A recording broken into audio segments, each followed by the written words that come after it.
preparing live stream, and you should see on your thing now that this is now gone live stream. Okay.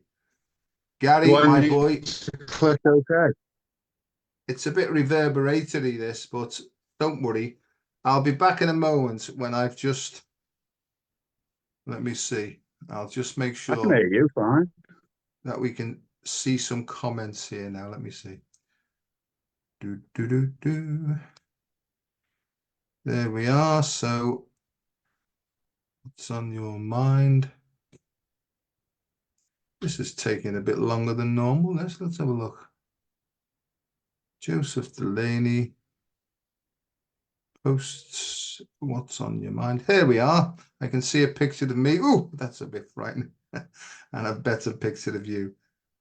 So I'll click on that and I'll be back with you. Carol, hello, my love. Nice to see you. Well, I can't see you, but I can see your name. And Wendy, they're watching us at the moment. So, Gary. Hiya, mate. How you doing? I'm living the dream, mate. How are you? Living the dream. Well, I don't know, because there seems to be a bit of a delay in this communication, but we'll just play it by ear, shall we? Yeah, I can hear you fine. It's all good. Yeah. Okay, well, we'll just carry on. And Gary, when I put the sort of advert up, I didn't mention, right, much about you, right, because I wasn't quite sure how much information you wanted to disclose, but we've had a chat, haven't we? And my feeling is that I just open me gob and see what comes out, really, you know. Yeah, I don't think there's any other way. No. And I think really we've decided to dedicate, haven't we, this little chat to one of our lovely friends who's just gone into the world of spirit, right? Yeah. Davy Shoulders, you know. And I love Davy, you know. I've played golf with Davy many times. You know, we had some deep and meaningful chats, you know, and I think just the interaction with him, it changed me. And I think our chats changed him as well. And I think that's the way it works. Well, you know, they say when two or more are gathered, right, things happen, don't they? You know, beyond what our mind can get hold of, really. Yeah. So no, he was a really, really nice fella, Dave. He quite deep. He struggled with higher power and stuff like that. He used to sit in the meeting and get his tobacco out and sit there and roll his 60 ciggies and put them away. And I haven't actually seen him since before lockdown. I've spoken to him on Facebook, and it was not on Facebook, on Messenger and messages, but it was just a hell of a shock. You know. I mean, so how did we know him, and how did we know each other? Well, my name's Gary, and I'm an alcoholic. My name's Gary, and I'm a chronic alcoholic. It's a long time since I've had a drink, but I'm still an alcoholic. Funnily enough, my name's Joe, and I'm an alcoholic. And I'm a chronic alcoholic. And we can get into all sorts of things here, can't we? Like, are you a recovered alcoholic or a recovering alcoholic? Well, seeing as you ask, I've recovered from a hopeless state of mind and body. But we are not cured of alcoholism. What we have is a daily reprieve contingent on the maintenance of our spiritual condition. You're good. Yeah. So, well, I had a good sponsor. Right. Funnily enough, I've got the same sponsor. Right. I know you have, yeah. The book actually mentions the book. I mean, we'll mention what the book we're talking about, but it mentions, and I don't give a toss if it's recovered or recovering, to be honest with you. But it actually says recovered 23 times, recovering 3 times, and recover countless times. And I don't think it matters. I'm here and I'm doing what I do. Same here, mate. And today, sitting here now, I feel clear-minded. I feel emotionally calm, and my heart's fully open. And I think that's it, mate. Right? I think that's what this is all about. In this moment, I've got peace of mind. Yeah. I'm having a conversation, what they might call a conscious conversation with a mate.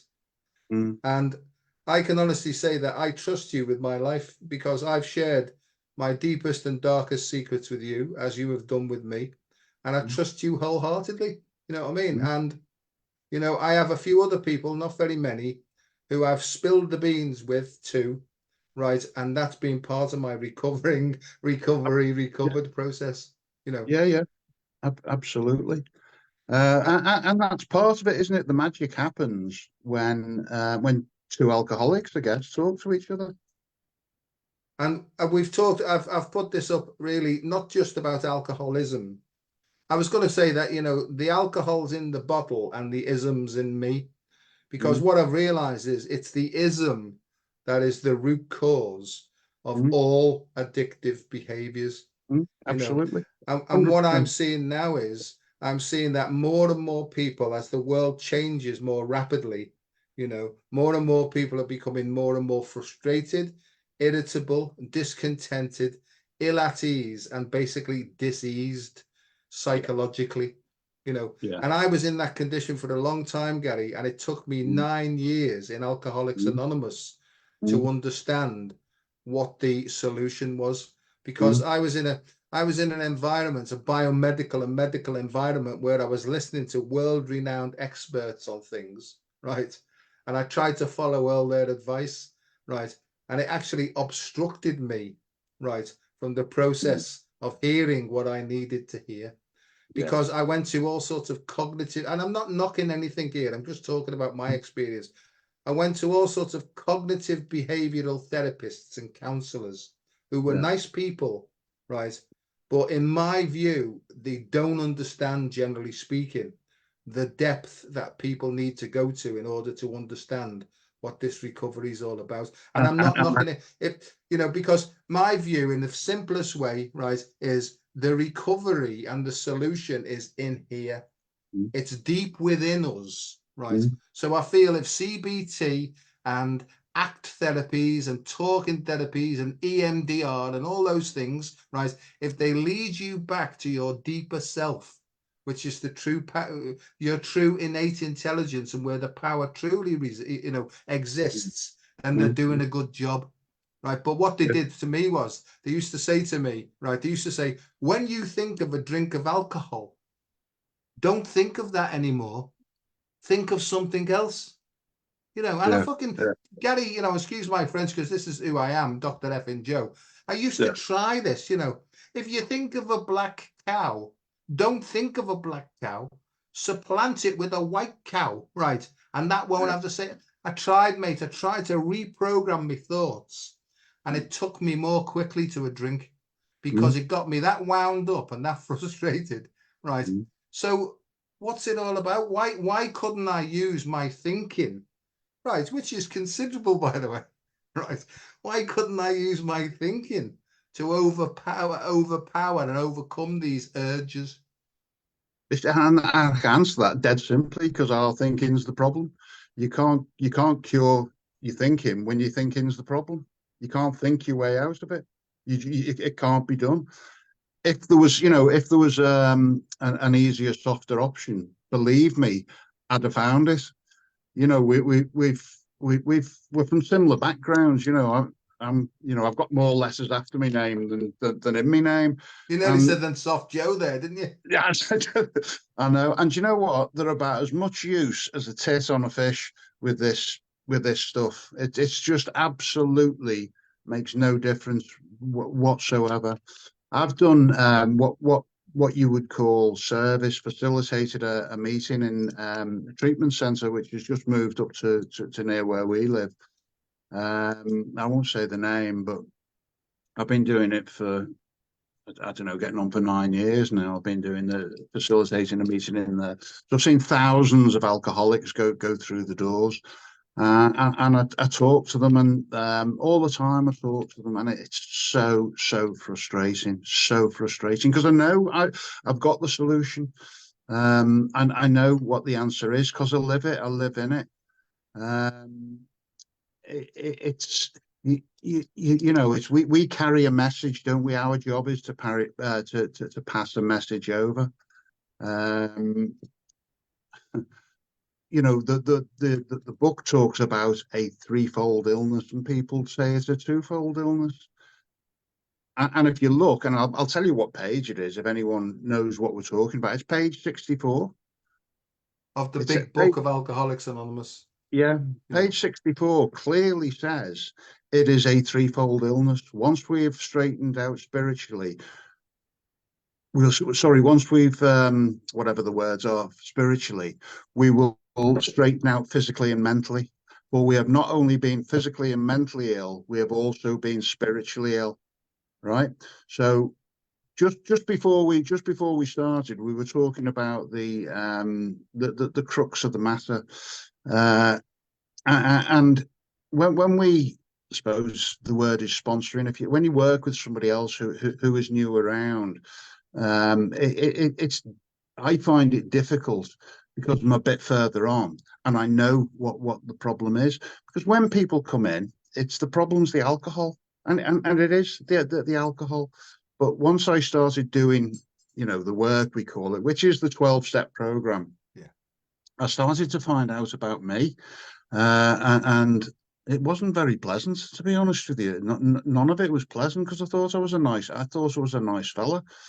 And I'm actually not a nice fella. I'm a good fella, but I'm not, certainly wasn't then a nice fella. My problem lies in my self-centeredness, theism, if you want to call it that. My self-centeredness is where my problem is. So, as a sponsor, because me too, I'm one of those Yeah, people. yeah. As a sponsor in Alcoholics Anonymous, are you a counselor then? Let me qualify that. Are you there to give people advice on how they should live? No, not at all. Absolutely not at all. No, not. I don't even know how to live myself. I can't tell them. So I carry a message, and the message is quite clear. So what is the message? Well, it's revealed in step 12, isn't it? Having had a spiritual awakening as the result of these steps, we try to carry this message to alcoholics and practice these principles in all our affairs. So carry what message? Carry this message. What's this message? Well, the message is having had a spiritual awakening as the result of these steps. So by going through the 12-step program of AA or whatever, CA, whatever A it is, there's 140 odd, I think, of them now, Yeah. all using the same program. Having gone through that program, I have had a spiritual awakening. And all I mean by that is I'm not sitting here levitating off the chair or any of that stuff. It means my thinking has changed. It means all spiritual means is a different way of thinking, because my thinking was all asked about face, all asked about face. So, I know these are rhetorical questions, but I Yeah, want yeah, to try for the people that are listening who may yeah, know yeah. somebody or who are going through some addiction that's literally killing them and destroying them. And they've tried every psychological therapy under the sun and it's not worked for them. Do you Mm. feel that going through the 12-step recovery process, whether it be AA, Emotions Anonymous, Narcotics Anonymous, Cocaine Addicts Anonymous, any Sex Addicts Anonymous, whatever, right? Right. Do you feel that that would help them? 100%. 100%. 101% if there was 101%. This is the best thing I've ever done in my life. Going to meetings, talk, all that helps. It does help, and it's part of what you have to do. But the change for me came when I went through the steps, the 12-step program of Alcoholics Anonymous. And the first step in AA isn't what or any of the anonymouses isn't what people think it is. The first step is we had to, and it's not Gary or Joe, it's we, because I don't see it. You'll see it when I'm Yeah. in defect or whatever, and vice versa. Yeah. We learned we had to fully concede to our innermost selves. We were alcoholics. This is the first step in recovery. And what that means is, well, I'll say my sponsors. I was, his name's Ray. He said to me, "What do you think's the most important word there?" And me, cocky arse, said, "Well, it's concede, isn't it? Of course, it's concede." And he went, "Is it? Read it again." So I read it again, and I went, "Oh, it's learned, isn't it?" He said, "Yeah, it is. Why is it learned?" And it turns out that when I first went, I hadn't conceded. I hadn't conceded to my innermost self. I was an alcoholic. But by going to these meetings and listening to other people, what they shared, what they said, what they suffered with physically, emotionally, mentally, I learned that yes, I had that. Yes, I do that. Yes, I think like that. Okay, now I must be one. I'm an alcoholic. So once I conceded to that, it was like, okay, well, I'm quite solutions based. What do I do? Tell me what it. I'm on the right track. I'm getting a shiver down my spine. Good, good. Uh, The mob are here. Yeah, yeah. Tell me what I've got to do, and I'll do it. But to get to that stage, I had to. It's called different things, isn't it? It could be called a rock bottom, yeah, and or dark night of the soul. Whatever you want to call it. It doesn't matter. It's the same thing. I had to realize that I was in a hopeless state. yeah, And once I realized I was in a hopeless state, then I could get hope. yeah. And I think and I feel and I know that partly the job of a sponsor as well is to actually raise the rock bottom Yeah, by yeah. sharing honestly my experience, my Mm, strength, and my hope. Right? mm, No drama, no fantasy, no theorizing. mm. This is what happened to me. This Yeah. is what I did, and this is what I'm up to now. And that goes back to your question. Am I a counselor? No, no, No. no, I'm not. So you mentioned this word spirituality. Are you a religious person then? Not in the slightest. Me I'm not. neither. No, I know. I'm not of the religious persuasion. Right. That said, it is not a religious program. But if you are religious, fine, crack on with it. It's a spiritual program.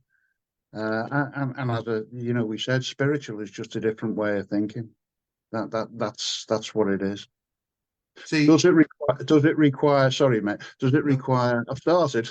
Yeah, yeah. Started you. So you finished Yeah, close. You don't have. Go on. Go on. I know. I know. Once I start, I'm like vaccinated with a gramophone needle. Go on, you have a go. No, no. I can't remember. You were in the flow then. I interrupted. I apologize. No, it's gone now. So this word, here's a word that causes more problems and more obstructions to people, right? And their heads go off in sort of prejudging, which I did for a long time. It's Yeah, called, it's a three-letter word, not a four-letter word, but it's got the same power as a four-letter word. It's yeah, called God. yeah. Where are you up to with this God thing? God, do you know what? Our mutual friend Sharon, posted it on a thing the other day, and I absolutely loved it. When I stop thinking of God as a noun, Yeah, I think of it as a verb. yeah, It's fine. yeah. Then when I think of it as a verb, then I'm on the way. Um, and I didn't, I came in from a treatment centre myself, and the thing that put me off was the word God, and that is echoed every time I go into it. Into it. That's what puts them off. Yeah. Um, but I was to learn that it's not about religion. It's not. It talks about, and we'll go on to explain why we need a higher power, if that's what you want to call it. Call it what you want. Power of the unit, spirit of the universe, power of the universe, good, whatever you want to call it. But is it a behavioural program, or is it a behavioral program, or is it a God program? Well, the truth is, it's a behavioral program, but I don't have the power to behave that way. I just don't. So are you saying then that no human power can relieve us of our addiction. No human What power. what what what I'm saying is that no human power could relieve me of my addiction. It couldn't. But me being, I wanted to know the ins and outs of how it worked. And then it was explained to me when I went. Let me tell you this. I don't know if I told you before, but when I was going through I was doing the steps. I was doing, step 3, and you do what you do. I'd questioned every single thing, and the next day, after you hand your life over and what have you, I phoned him up and I said, "Listen, I'm not too sure about this. I'm not too sure about handing me will and be life." And he said, "Okay. Well, I'll tell you what then. Come round to mine, right? Come round to mine, and me and you will make a little prayer up, and we'll tell God that you've changed your mind." It's And I fine. was like, I know, yeah, I know, I So know, my feeling is, you see, higher power doesn't work it for me word wise. yeah, I yeah, It's a deeper feeling to me, yeah, because I've sort of almost like metaphorically decapitated myself and taken away all the programs, yeah, and I just live with a deep feeling now. yeah, And this is the way I do it, and it seems to be working. yeah, I've yeah, just celebrated, as you know, 32 years clean and sober without any mind altering substances to mm, relieve my emotional discomfort and all that. It's now I just want to mention something is there's no gurus in AA, is there? There's no particular, because it's about principles, isn't it, before yeah, personalities? Because absolutely, there's no knowing, Gary. I mean, there's a hope, but there's no knowing what's going to happen tomorrow, is there? I might be back on the piss tomorrow, and then yeah, yeah, anybody who was following me would say, "Well, that's a load of shit that he was going on yeah, about." But I'm not. I try and live by these principles, mm, right? And one of the thing is I've learned is, right, I've no idea what's coming up. I just have a deep feeling of faith and trust that I'll carry on with this process because my life has been changed. I haven't yeah, changed it. Well, I have. I'm the hands and the arms and the head of this yeah, process. But it's almost like information emerges from the intuition, right? And then I try and follow that action. And generally speaking, it's exactly the opposite of what psychologists and counselors and everybody else tells me to do. Now, I'm not knocking them because there's lots of people out there, right, who help loads of people and stuff. I'm just talking about my feelings. yeah, And really, it's not that I can't rely on external stuff because I try and listen to everything, but it's got to sit right. And the word of the moment is it's got to resonate and ring true with me, yeah, and then I'll take an action. And most of the absolutely, time now, I don't tell people what I'm going to do anymore because a whole barrage of, "Oh, you shouldn't do that. You don't want to do this. What you want to do is this." I've sort of, I've become, believe it or not, more quiet.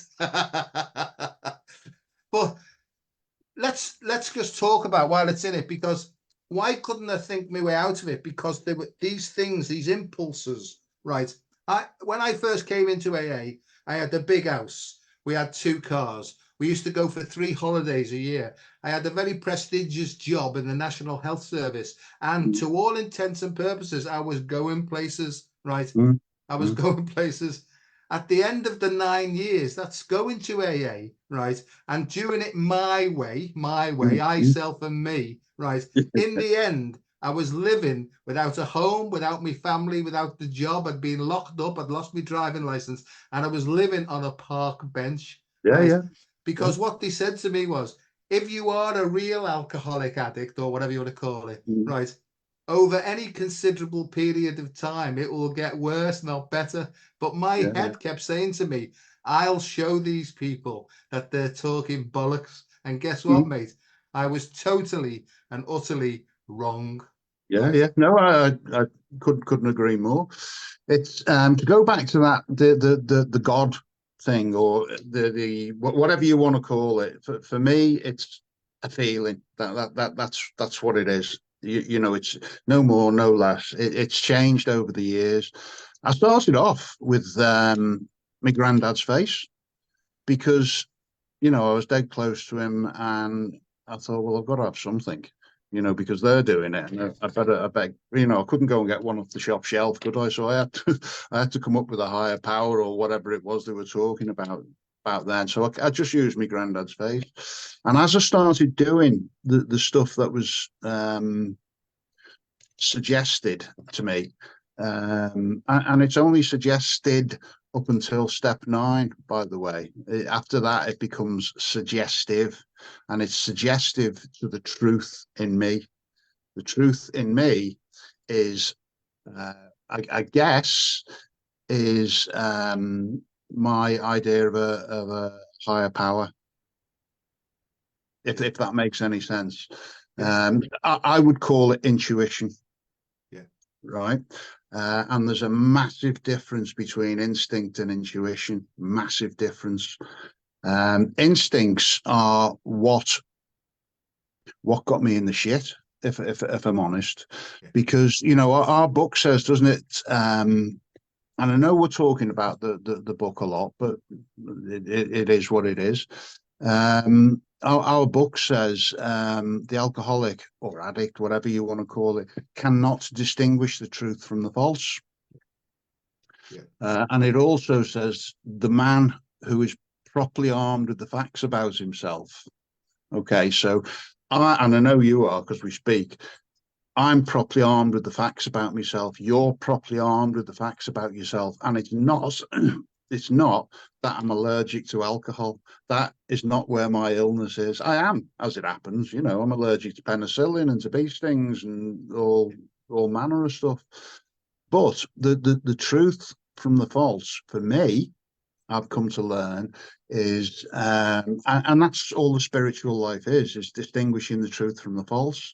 So I was watching one of your videos the other week, and I loved what you said about, because it sums it up. I've developed a skill set, right? It also says nobody likes to think they are bodily and mentally different from their fellows. Well, I'm sorry, old chap, but you are. So we're slightly different. I know. I know. I think differently to my family, to me. I know I do. So nobody likes to think they're bodily and mentally different. So I am incredibly sensitive, incredibly emotional, but you would never know it, unless I want you to know it. I can put on whatever face, whatever mask suits whatever situation. And I've developed, as I'm going to use your words, I've developed a skill set, right? Instincts, which protect Gary, right? From a start off at a young, well, from birth, really, birth to whatever age, my instincts in the world, instincts develop.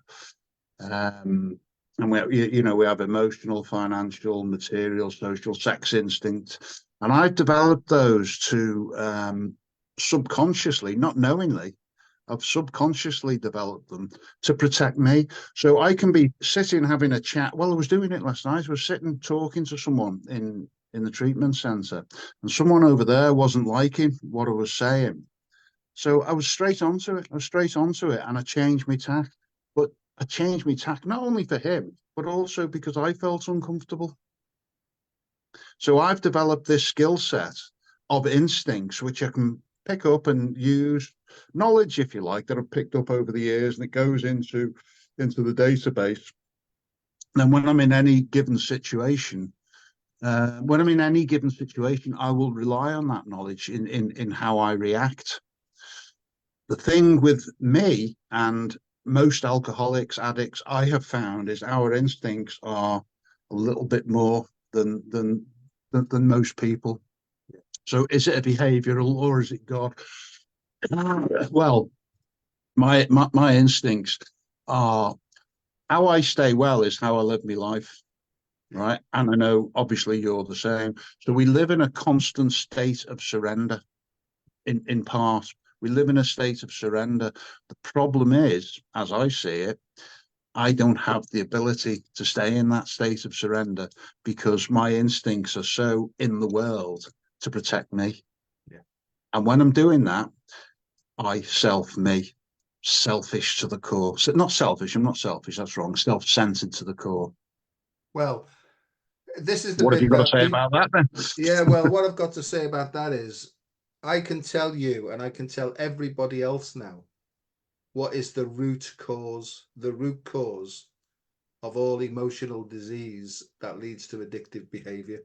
Mm. And if you're anything like I was, you won't like what I'm going to say, right? Not you particularly. I'm just talking about to everybody. Yeah, yeah. It goes like this: selfishness, self centeredness. That Mm. is the root of all our problems. Mm. Driven by 100 forms of fear, self pity, and self delusion, we Yeah, step on the toes of our fellows and they retaliate, seemingly without provocation. But we invariably find that sometime in the past we have placed ourselves in a position to be harmed.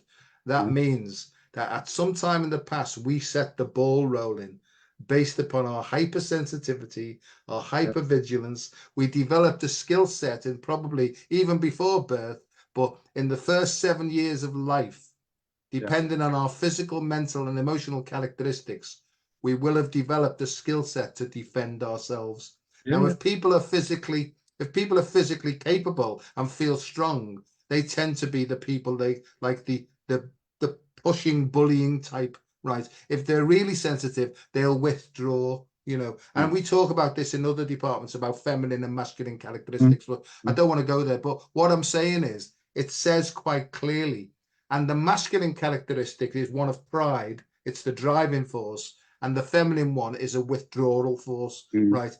The idea is, my understanding is that when we sink deep and surrender, then our intuition then Mm. will provide the situation. I call it the soul, which to Mm. me is the source of unconditional love, Unconditional. Yeah, right? yeah, So I put my hand on my heart. If I can feel that my head's twatted, right, and I feel tense, nervous, irritable, and discontented, where I used to react and go into me ducking and diving and dodging and weaving, I step back now. yeah, I breathe in a certain way. I allow space to be developed, right? And then I allow this solution to emerge. yeah. And generally speaking, Gary, it's probably the opposite of what this thing is telling me. Because I know that we're all born with instincts, and like Mm. alcoholics and sensitive people, they're more active than most people for that reason, right?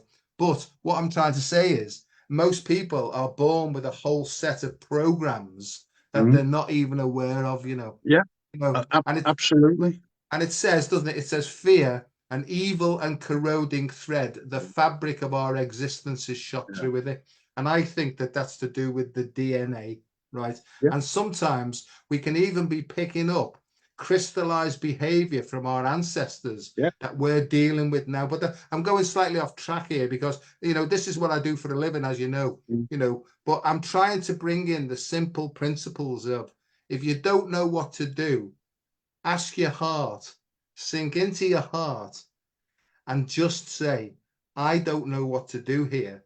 I Yeah, wonder if you could possibly, in this sort of way, this is how I speak to my heart and soul. yeah, yeah, I don't know what to do.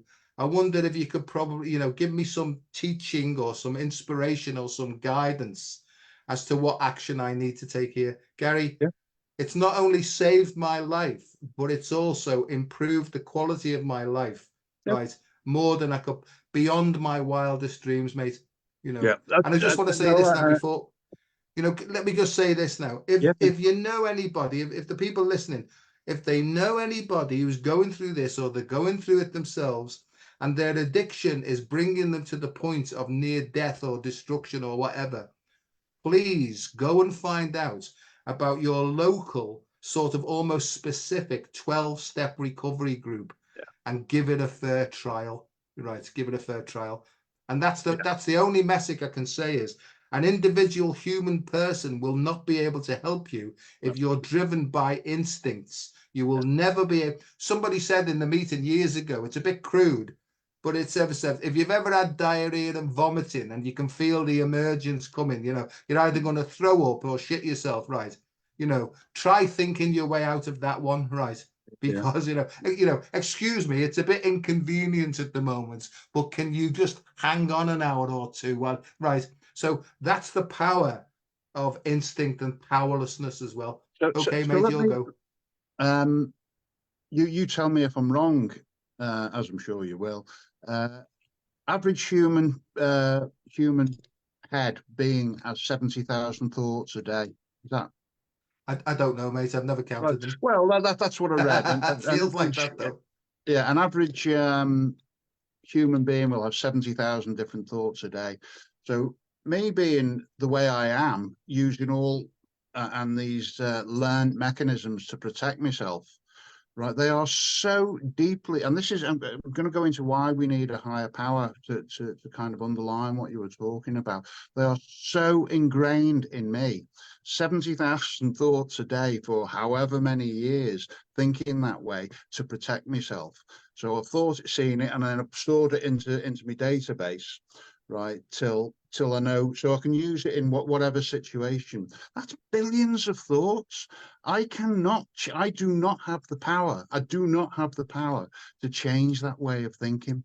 And when I started doing it, right, um, I could not, I could not think my way into a new way of acting. I couldn't do it. So I had to almost go against the grain, go against this and act my way into a new way of thinking. And it becomes like a muscle memory if you do it for long enough. It changes. And that's what's happened. That's what's happened with me. It's what's happened with you.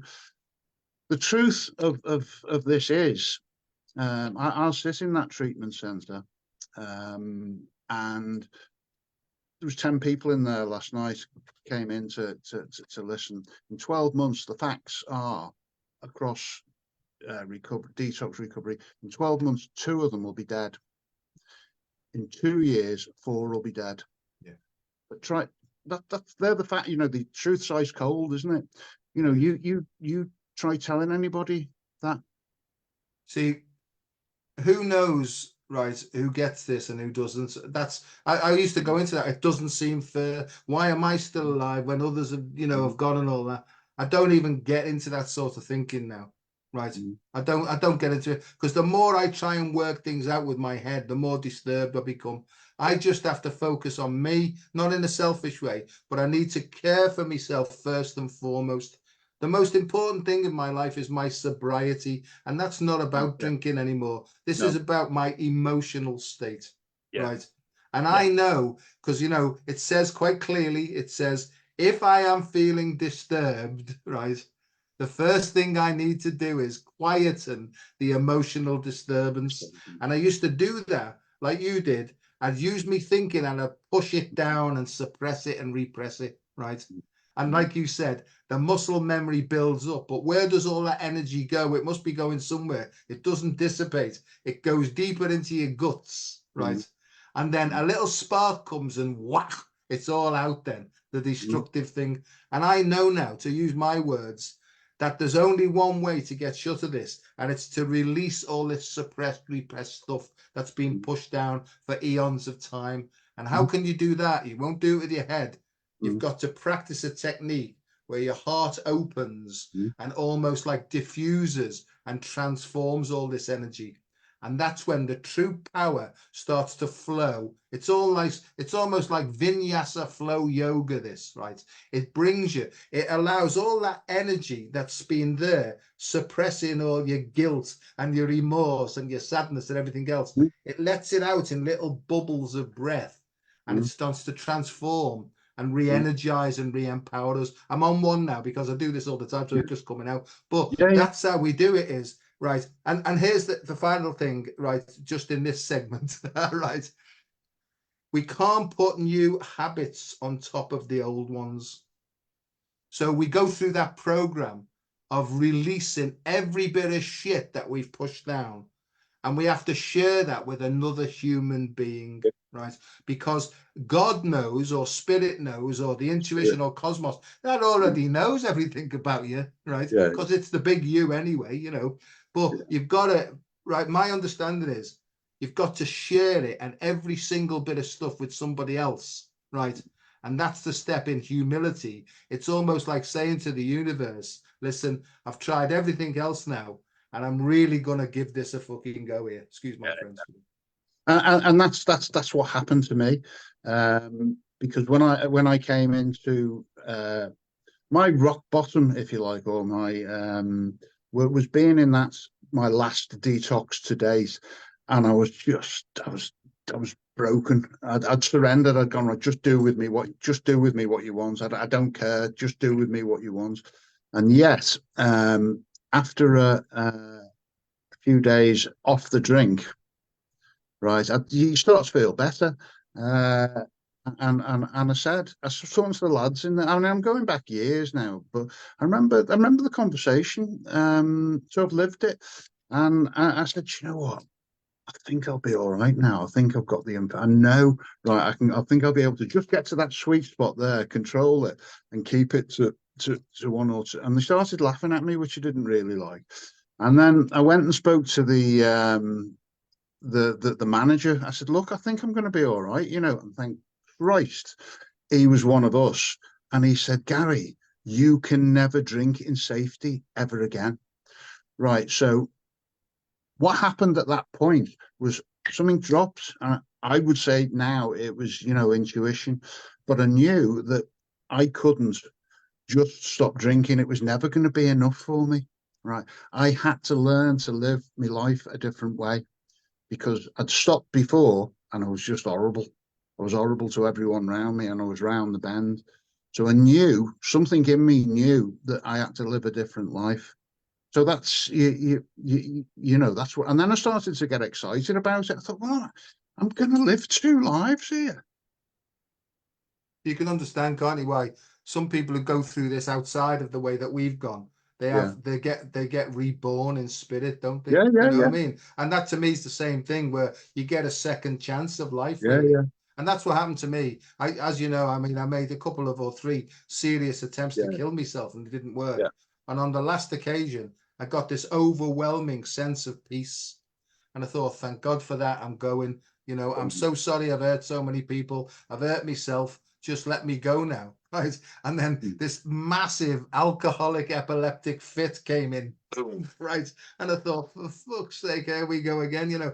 But just before that, I got the peace that passeth all understanding descended upon me. Right. Yeah, And in that moment, and I don't know how long it was a moment, I understood everything. Right. Everything. I even got like a cipher, you know, an yeah, algebraic equation of this is how it works, son, you know. But yeah, the yeah. feeling that, go on, mate. So what I would say that is intuition. There's a difference between what one thing Ray used to, and it used to drive me mad, was we'd be sitting in a meeting. He said, right, I want you to write down every time you hear an intuition now and not say anything. And of course, the first thing is do what I've just done. When you hear an intuition, you want to jump in, don't you? You know, it's like, right, I want to jump in, but he wouldn't let me. And I know what he was doing now, but I was writing it down. And what I've learned is an intuition is only ever of use in that moment. And that you had it and then it's gone. So it's then become knowledge because it's there to be used as and when intuitively. Says, doesn't it? It says we come to rely on it, right? Yeah, yeah, We ask for the moment of intuition or inspiration. And yeah, the more we practice that feeling, because it's yeah, like I say, imagination is like here, it goes downwards. That's imagination. So that's where, because it says, it doesn't say it often, but it says, above all, we must reject fantasizing. yeah, And I was you know, I'm going to do this, I'm going to do that. I just need to get back on my feet. I'm going to make a yeah, success of my yeah, life. This is the woman, you know, I'm going to be the best fucking marathon runner. You know, I'd sit in the bar, you know, thinking I'm going to get them back now. I'm going to show them, you know. So that my head was off on one, right? But really, this is a different thing. This is almost like an emergence of a vision. That's the way I yeah, see it, you know.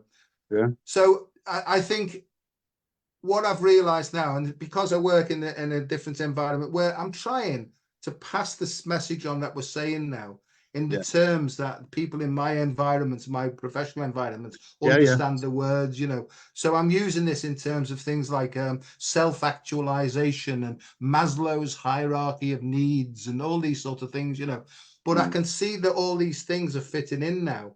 And where I'm up to now is I'm right back to being as simple as possible. I don't know. I know a man that does or a woman that does. And I sit yeah, here and I just say, can you please show me? Because I'm a bit stuck here, you know. yeah. And it says, doesn't it, on the last page of the 12-step program, and God, we'll call it spirit. right? And I've had many examples, but I had one with you, when we were doing the Reiki in the cabin, Oh yeah. and you said to me, uh, your posture's shit, and I thought, cheeky bastard. So we did what we did, a bit of breathing, that stuff. And then you said, right, what I want you to do is I just want you to say, soul, show me my correct posture. And I did it because I'll do it. Anyway, I did, and I started moving. Well, I was moving like this, and I was like, what the fuck is this? And what it is, it was spirit was showing, and I can't deny it because it happened. Yeah. It happened. It's undeniable.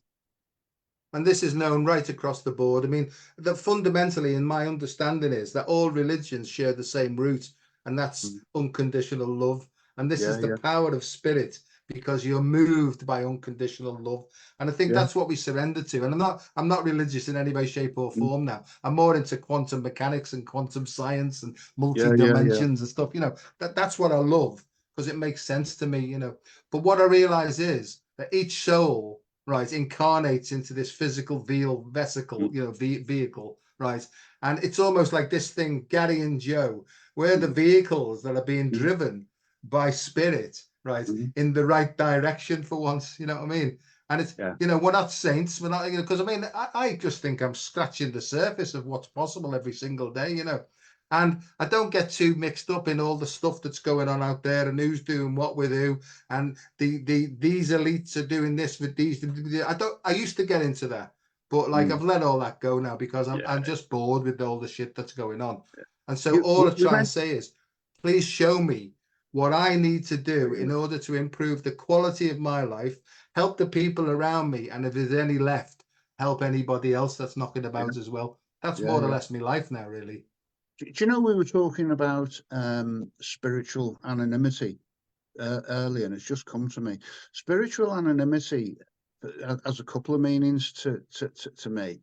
Um, One is, if I do something good for someone and not get found, and I'm not really good at that because if I've done it, I want to tell them. So spiritual anonymity is that, but it's also spirit guiding you anonymously. And the reason I'm saying that is out this why we're sitting here tonight is a couple of weeks ago I went to a meeting in Birkenhead. And I never go there. It was Saturday night, and I thought I'd known all day I was going to go, and I thought, well, why am I going to go? Why am I going to go? But I knew I had to go, and I turn up, and obviously, you were sitting there, and I won't say what you said when I walked in, but you know, I can't remember what I said. oh, you said, oh, fucking hell. Anyway, we were just chatting away, and I said, you know what, I really want to do one of these things. Yeah, And you said, okay, give us a date, and I couldn't come. But anyway, that was I believe that's what's guided me to or us to do this chat, and God knows where it'll go. I always think, right. I was sitting in a meeting about 5 6 years ago in Liverpool, and there was a fella in there, and I was looking at him, and I thought, I know you, I know you. And at the break, half time, he came over and he said, "You don't recognise me, do you?" And I said, "I know you, but I can't place where from." He said, "Well, about 18 months ago, you and another fella came into the treatment centre, and you did a chat, you did a share." Just about alcoholism, addiction, and stuff. And I thought, I'm going to give it a go. He said, and I've not drank since then. And I was like, whoa, yeah, yeah, here it is again. yeah. I think Um, we don't know how we help people, but just by not thinking about it and just expressing who we are at that moment, who knows how you can only that's it. hope that it just lands and helps somebody. What I've got a Yeah, feeling to do is I'm going to say the prayer, Gary, the surrendering prayer. yeah, yeah. And I'm gonna make a suggestion, and if people are suffering, and it's not religious, please understand this is not a religious thing. Well, I don't feel it is, but if you follow a religion and it makes you healthy and happy and helpful and all that, carry on. You know, if you've got some sort of a figurehead that that's great, carry on with it. I'm not knocking anything at all, really. Right. I suppose my sort of idea would be more inclined towards like Native American Indians and the Great Yeah, yeah, Spirit. That's my feeling that I have, you know. yeah. Yeah, see, look, there's the feeling again. And Gary and I do this thing is when we're in line, we get like a thing going up our spine as if to say, go on, lads, you're doing a good job there, you know. So I'm going to say the prayer. And when I did this with my sponsor, Ray, you know, Ray of Light, when I did this with him, he said, right, get down on your knees. I thought, aye. What's this all about, you know? And he said, just get down on your knees. And we had the book out. And he said, say these words after me, you know. And I thought, oh, there we go, right? I've been nabbed by a cult and all that, you know. He said, just say that, because he just said, just say the fucking words after me. I said, okay, I'll do it, you know. And it goes like this. So I'm kneeling down. And I said, why do I have to kneel down? He said, it's just a symbol of humility and surrender. He said, just do it, will you? Because I did it. And this is what's happened to me. You know what I mean? Yeah, yeah. So I knelt down and he said, right, God, I offer myself to thee to build with me. Oh, there we go. And do with me as thou wilt. Relieve me of the bondage of self, that I may better do your will. Take away my difficulties, that victory over them may bear witness to those I would help of thy power, thy love, and thy way of life. May I do thy will always, you know. And he said, don't say amen. He said, because we've got something to do in the middle of this now, before we get to the next prayer. And what I did was then is I made the list of all persons that harmed, you Yeah, know, yeah. and I went along and I directly made amends to those that were reasonable to do, talking it through with an experienced person, right? Because we have to feel your way through, you know. And I went and did that. I took the actions, right? And then it comes to the step 7 prayer. And he said to me, right, he said to me, do you realize now that everything that you've done, you've never known what was right or wrong, good or bad or whatever. He said, let's bundle them all together now, right? And allow our intuition to tell us what's the correct action to do, right? And the Yeah, yeah. step 7 prayer goes like this. It says, my creator, I am now willing that you should have all of me, both good and bad. I pray that you now remove from me every single defect of character that stands in the way of my usefulness to you and my fellows. Grant me strength as I go out from here to do your bidding. Amen. And Gary, I went home that night. There was all sorts of feelings going on. I thought, what's going on with me? I don't know what's going on. I went home. I sat on because he said to me, go home now and just sit quietly For and now, just yeah. almost like feel what's happened here, you know. Yeah. And I owe my life to that man, Yeah. you know, as you do as well, you know. Yeah, yeah. And I sat on my bed, right, and I was just sort of dropping off, and it was dark, but I had the landing light on because I couldn't put the light out at night. I was 38 years of age, still Yeah, frightened of sleeping in the dark, you know, and so it yeah, was yeah. quite dim. And this voice said to me, Joseph, we love you. And I thought, fucking hell. Oh my God. And I said, that's very, very nice of you. Thanks very much. I said, now F off, right, and come back in the morning when it's light. And I swear to you, mate, I know you know this is true. I got up the next day in a completely different world, right? I looked at the news on the telly. I thought, what's all that about, you know? And then for 9 months, then I had such a big hit, like a spiritual awakening. I was on cloud 9, you know, and then I got gently lowered back to earth. And almost as you've had a touch of what it can be like. Just take a day at a time, do the best you can, and Yeah. tomorrow do the same again. And that's what I'm trying to do. And that's it, isn't it? Head in the clouds, feet on the ground. That's it, mate. And it works, mate. I We mean, live it. all We I'm live here. saying is, you know, my suggestion is don't mess around like me, you know what I mean? You know, and the other thing is as well, you know, it's like lots of people like they put one addiction down, right, and they pick another one up, but it's still, if you like, it's still a way. It's almost like comfort seeking behavior, but it's to try and dispel emotional disturbance. And I Always. know that you've got to get behind the emotion and you've got to allow your intuition to guide you as to Yeah. what actions to take, one step at a time, one breath at a time. This Yeah. book, Oh, definitely. Yeah, the art of strategy. Well, we know, don't we? Because we basically live in that now. Yeah, But it's it's like I Ching, and if people use I Ching, they use yeah, tarot cards, all that. I don't bother with any of that now. What I do is I tap on my heart and I just say, please show me what to do. yeah. And it saves carrying a big book around like that. What? Yeah, yeah, like that one. Yeah, that art of strategy. I mean, I've done other things, the I Ching, the Tao, the art of strategy. But what got me sober was that book, and keeps me sober is that book. Uh, and I came to realize that I was doing the I Ching from an egocentric point of view. So I could tell everyone I'm doing the I Ching. Yeah. And I'll still dabble in it now and again, still look at it. Um, but head in the clouds, feet on the ground. A day at a time. And I used to hate that as well, day at a time. But the truth is, we say the Serenity Prayer. I was in there last night, and the fella, one of the lads said, "I'm not saying that fucking Serenity Prayer at the end." And I said, "Okay, well, just think of it as a poem, just because it's practical, isn't it? Grant me the serenity to accept the things I cannot change." And I'm like, "Well, what can I change? I can't change anything about you. Courage to change the things I can. The only thing I can change is me. It's the only thing I can change. The Well, wisdom I to know think that." I think it's the only thing we can change by getting out of the way and be Yeah, changed. I think we yeah, yeah, get done to rather than doing, really. yeah. Yeah. And it's like everything, truth, or in this stuff, the way we try and live now, everything's a paradox, isn't it? It's I couldn't stop drinking till I accepted I couldn't stop drinking. Give it away to keep it. Surrender to win. Yeah. Yeah.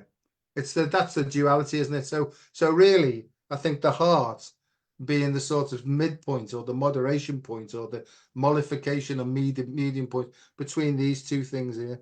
Because I think before I had gut, head, Yeah, head, yeah, gut, head. yeah. There was no middle point, you see, because that closed down, for various reasons. I mean, I'm made up, mate. I'm so glad that we're doing this. Right. It's actually nearly an hour since we've been saying these things.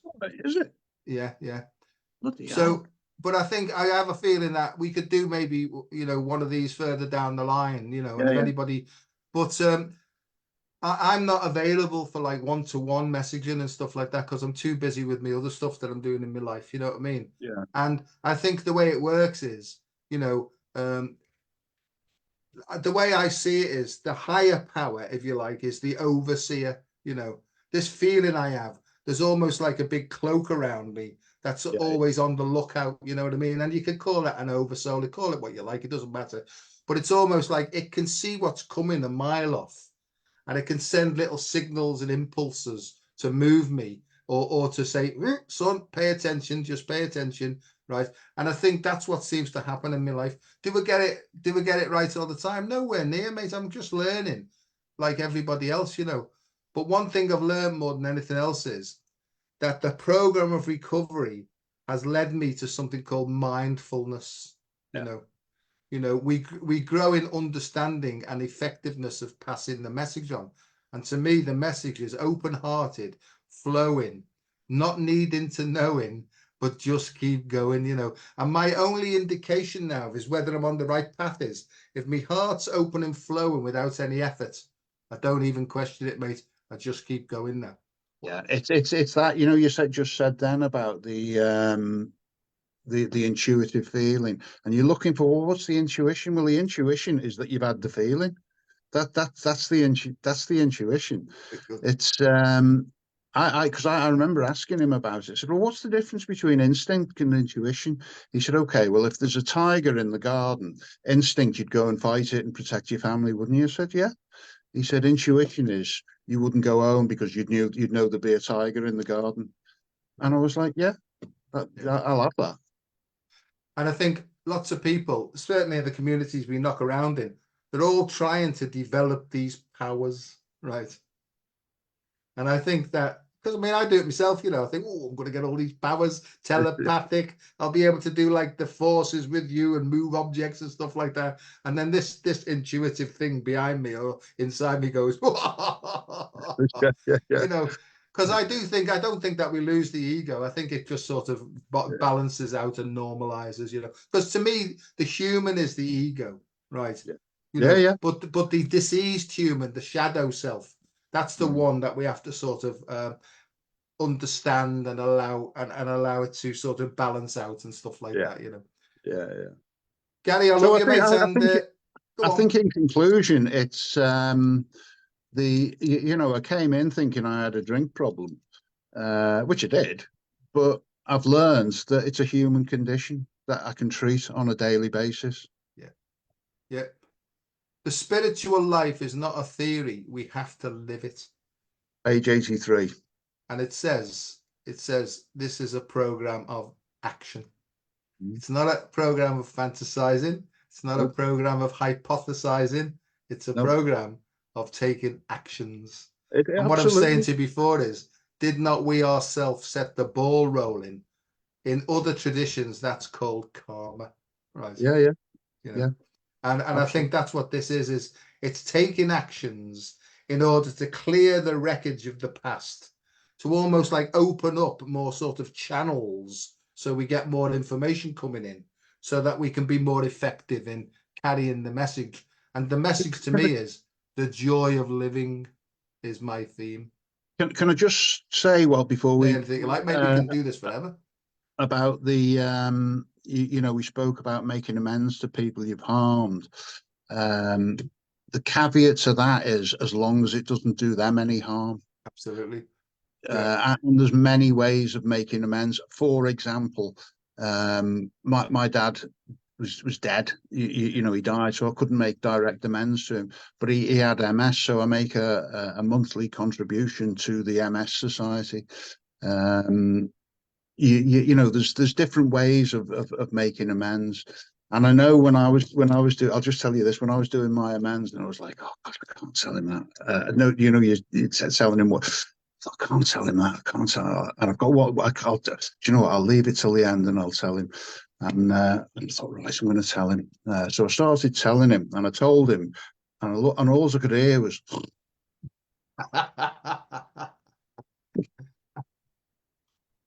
But I've heard, like you, I've heard that many stories now and stuff like that, I'm like unshockable, really, Yeah. And the things that I was concerned about, most of the things I was concerned about were just natural human things. Yeah. And as our old friend Ken, Bevington Ken would say, it's like pole vaulting over mouse turds. Yeah. Because on Exactly. the one side of it, it's like a mountain that you'll never get over. But once you've disclosed this stuff with another person, right? On the other side of it's like, Christ Almighty, I've been worried about that all of my life, right? And it's basically nothing. Yeah. And the other thing is as well, I went through, I'm sure you did, like a symbolic thing at the end where they had a list of all these persons that harmed and crossed them all off the list. And he said to me, is there anything in there, right, that you're going to take to the grave with you because you can't disclose it? And I can honestly say, Gary, there's nothing at all, mate. No. And No. the thing is, if stuff emerges, I can ring you up and say, this has just come up, and you like be bored with it, you know what I mean? It's okay, anything else? No. Right, no advice, no nothing. Just gotta, if there's something playing on your mind, you gotta get it off your chest.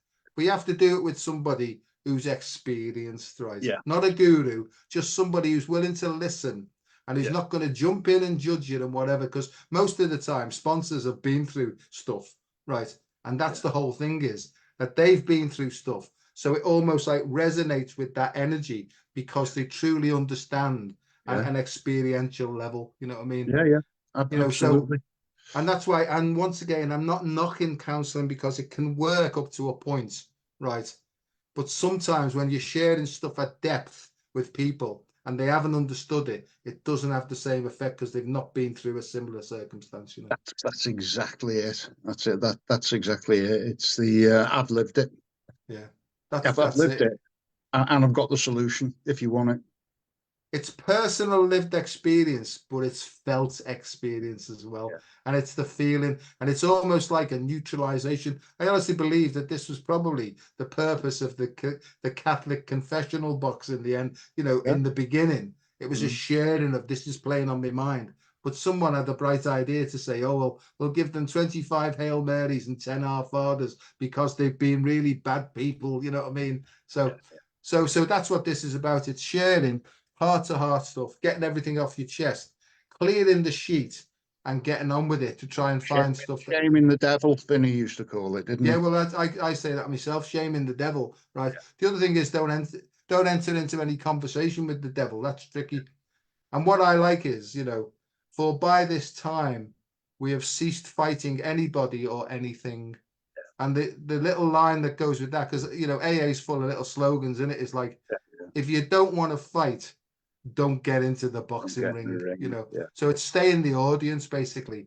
Live yeah, and yeah. let live, one day at a time, Mm. and anything else you can think of before we go?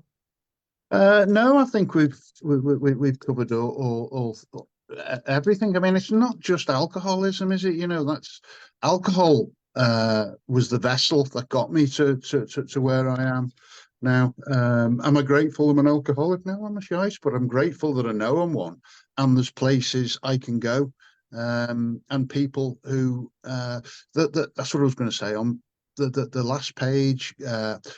God will show you how to create the fellowship you crave, right? So the fellowship we crave is firstly in there, the peace, this place of neutrality, centered. And all the philosophies, religions talk about being centered.